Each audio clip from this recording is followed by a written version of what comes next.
le président de la République ont sous-estimé notre capacité de résistance parlementaire à leurs caprices. Ils ont sous-estimé plus que tout le rejet profond dans notre peuple du projet qu'ils portaient. Et s'ils l'ont fait, c'est parce qu'ils n'ont pas compris quel ancrage a dans le peuple la notion d'égalité et le désir de liberté de sa propre vie, de disposer de soi. Le peuple sait que cette loi est une loi BlackRock. Ce peuple sait que cette loi est une loi contre sa liberté personnelle de disposer de sa vie. Une loi BlackRock, la finance fait déjà son marché librement en France, et vous êtes ses commis. En atteste aujourd'hui le passage sous pavillon USA du leader mondial français de la vision de nuit, après Alstom, après le chantier naval, après la TECOR et combien d'autres. Et ce soir, en refusant de rejeter ce texte, vous allez offrir à la finance le marché de 312 milliards d'euros de la retraite des Français. Toutes les portes sont ouvertes, toutes les voies d'accès sont organisées par cette loi. La retraite par capitalisation est le destin promis de cette réforme. Pour y parvenir, vous avez mobilisé les pires ressorts de la monarchie constitutionnelle. La dictature, a dit Emmanuel Macron, c'est quand un clan ou une personne décide des lois. Aujourd'hui, on a le sentiment que vous testez vos talents dans ce domaine. Car décidément, vous êtes prêts à tout, et sans vergogne. D'abord, le choix de la procédure accélérée, une étude d'impact dont vous brandissiez les 1000 pages dont nous aurions à être régalés en 4 jours. 1000 pages pipotées, 29 ordonnances inconnues dans le texte. Et comment oublier, au bout de 2 jours, la réduction de moitié du temps de parole de l'opposition dans la commission spéciale et le rejet préalable de tous les amendements propositionnels des Insoumis fondés sur le contre-projet de retraite que nous avons présenté 10 jours avant l'ouverture des débats ici. Enfin, une tentative pour annuler plus de 1000 amendements du groupe communiste. L'obstruction parlementaire, c'est vous, les marcheurs, vos odieuses méthodes, vos provocations, vos grossièretés, votre acharnement contre nous, vos ragots, quand vous avez décidé de faire croire que nous avions déposé plus de 700 000 sous-amendements et vos répondeurs automatiques dans les médias qui l'ont répété sans se donner 30 secondes pour aller vérifier si c'était vrai ou pas. Et à présent, le 49.3. Et quel 49.3 décidé sournoisement, au débeauté, entre 2 coronavirus examinés en Conseil des ministres?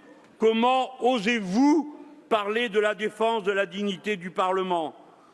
Vous ne vous êtes pas contenté de nous faire perdre du temps en incidents et provocations.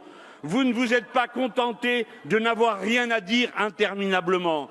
Et aujourd'hui, les grands rénovateurs qui libéraient les énergies, vous allez accepter de laisser passer sans débat un texte que vous n'avez jamais lu, puisque le gouvernement l'a augmenté, lui, tout seul, de 200 amendements et de 7 ordonnances, tout d'un coup transformées en articles de loi. Et vous êtes là à lui cirer les chaussures. Ah, merci notre bon maître, vous avez pris quelques amendements. Ah, merci notre Seigneur, vous nous avez écoutés. Et vous voici, vous gargarisant du fait que les oppositions ont été écoutées. Alors nous sommes une case à part, parce que nous sommes à la fois l'opposition, mais aucun de nos amendements n'est pris en compte. Vous serez, dès demain matin, la risée du monde civilisé démocratique. Oui, parfaitement, les grands rénovateurs, où ailleurs qu'en France et sous votre gouvernement, une loi au contenu inconnu, aux dispositions inconnues et réécrite par l'exécutif tout seul avant d'être adoptée sans vote. Dans quel autre pays une chose pareille est-elle possible? Enfin, pour terminer le tableau de ces violences, mentionnons cet instant lui-même.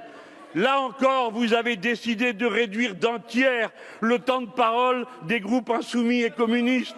Faut-il qu'on leur fasse peur, mes camarades, pour que 5 minutes leur paraissent interminables?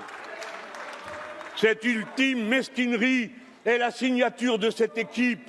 Le 49.3 chez eux, ce n'est pas un article de la Constitution, c'est une profession de foi, que dis-je, un code génétique. Aujourd'hui, la monarchie présidentielle assume une métamorphose, un régime autoritaire se consacre sous nos yeux. Et déjà, nous voyons des pulsions extrémistes qui nous déplaisent.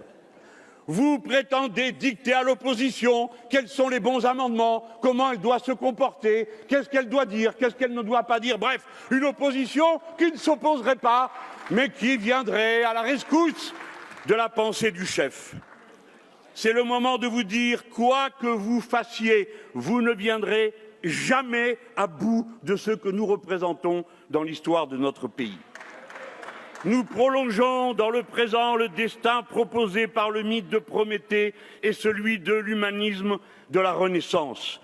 Que la machine et l'intelligence passent entièrement au service du soulagement de la peine humaine.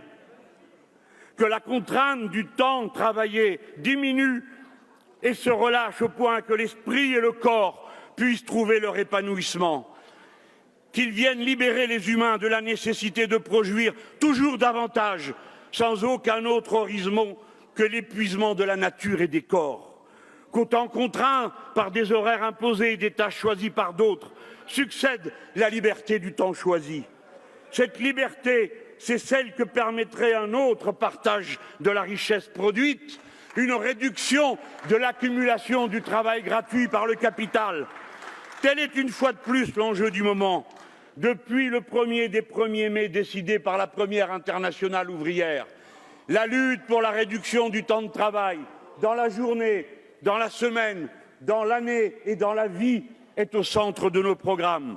La journée de 8 heures, la semaine de 40 heures, puis de 35 heures, les congés payés et la retraite à 60 ans sont les acquis des luttes du salariat. Il ne lui a jamais été rien donné sans lutte et sans rapport de force. Et aujourd'hui, nous reprenons cette tâche. À la liberté de disposer de soi, vous opposez la liberté de continuer à travailler, comme si c'était un choix, quand un malus viendrait vous priver d'une part substantielle de votre revenu.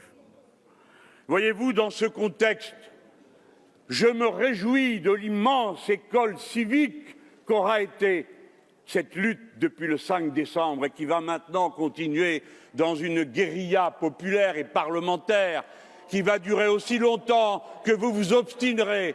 Une guérilla pacifique, car la violence ne sert que vous. Vous allez faire une crise d'apoplexie, vous ne savez pas crier et respirer en même temps. Je me réjouis de voir que le peuple français, poussé 100 fois dans le dos à des conflits de genre, de couleur de peau, de religion, a ressourcé l'unité nationale dans la seule qui vaille par l'unité sociale. Lorsque chacun se préoccupe de l'autre, de son bonheur, des bienfaits qui peuvent améliorer sa vie, alors le peuple français oublie toutes les mesquineries dans lesquelles vous vouliez l'enfermer. L'objectif reste le retrait de votre réforme et nous allons y arriver. Ça prendra le temps qu'il faut, mais nous allons y arriver. Je vais vous dire, en toute hypothèse, non, monsieur, ça s'appelle de l'art oratoire et la parole, c'est une fonction sacrée du Parlement. Si vous ne croyez pas non plus à l'art de la parole, si vous voulez dicter aux autres ce qu'ils doivent dire, mais alors pourquoi faire un Parlement? Ça ne sert à rien. L'un d'entre vous a dit « faites taire ces bavards ». Les bavards, c'est vous, les gens. L'autre, là, a dit que ça coûtait trop cher de se réunir. À quoi bon un Parlement? À quoi bon un gouvernement? Vous êtes d'esprit dictateur. Vous ne supportez pas la contradiction. Vous êtes des technocrates hallucinés par leur vérité. Vous ne croyez pas à la vertu du dialogue.